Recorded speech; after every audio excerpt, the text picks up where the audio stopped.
सदन में भी भाजपा के नेताओं से, एनडीए के नेताओं से, मुख्यमंत्री से, दो बेकार के जो उप मुख्यमंत्री हैं उनसे हमने पूछा कि एक काम बता दो जिसमें बिहार पूरे देश में नंबर 1 हो। राष्ट्रीय जनता दल हमको कंफ्यूज भी दिखती है और डिफ्यूज भी दिखती है। बिहार के दूसरे चरण के रण में जितनी बड़ी चुनौतियां सियासी दलों के लिए हैं, उससे कहीं ज्यादा मुश्किलें सियासी चेहरों के सामने खड़ी हैं।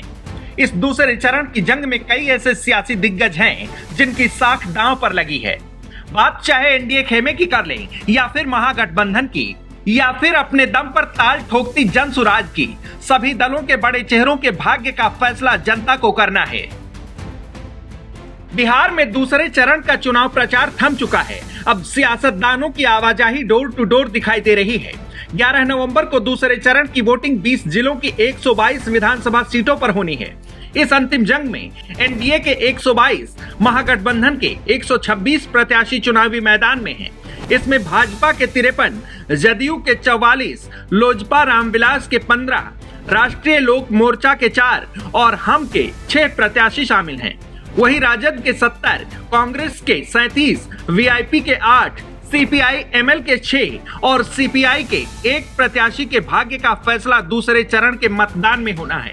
वहीं जनसुराज पार्टी के 120 प्रत्याशी मैदान में हैं।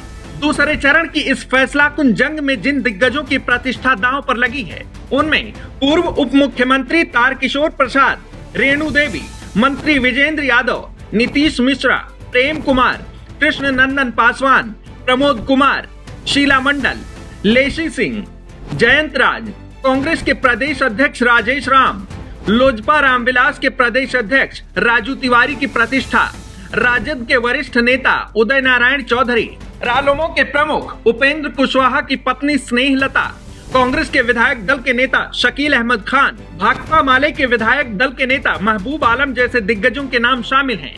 सीमांचल, शाहाबाद और मगध का इलाका जहां दूसरे चरण में जनता बिहार के सिस्टम का सिरमौर तय करेगी, वहीं पहले चरण में हुई बम्पर वोटिंग को लेकर एनडीए और महागठबंधन दोनों की तरफ से अपने मुफीद दावे किए जा रहे हैं।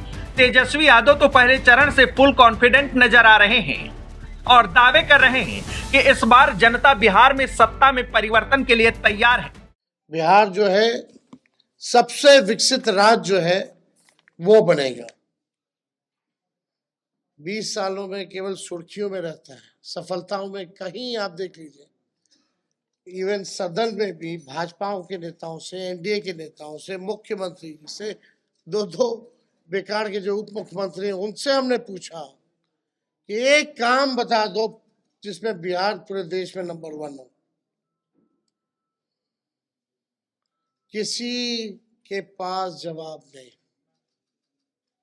सदन की बात बता रहे, कई बार हमने पूछा, किसी के पास कोई जवाब नहीं था।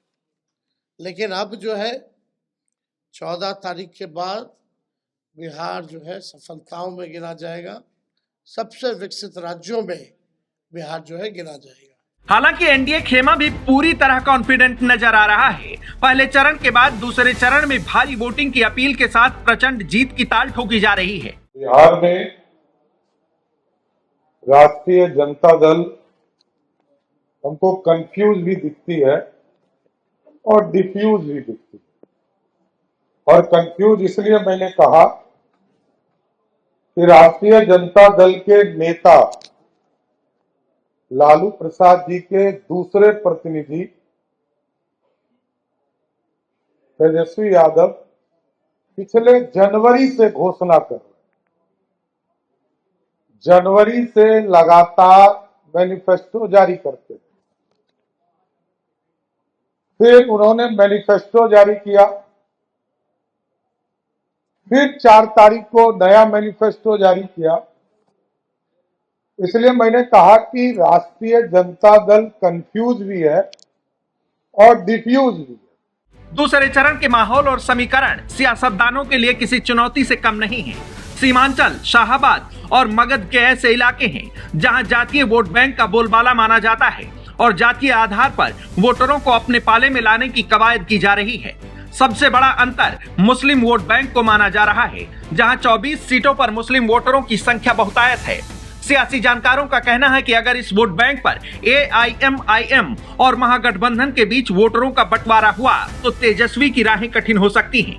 लेकिन अगर तेजस्वी का MY फैक्टर चल गया तो महागठबंधन की मुश्किलें बढ़ जाएंगी। हालांकि बिहार की सियासत का असली बाजीगर कौन होगा, इसका जवाब 14 नवंबर को जनता के जनादेश से ही तय होगा। डेस्क रिपोर्ट, आज की खबर।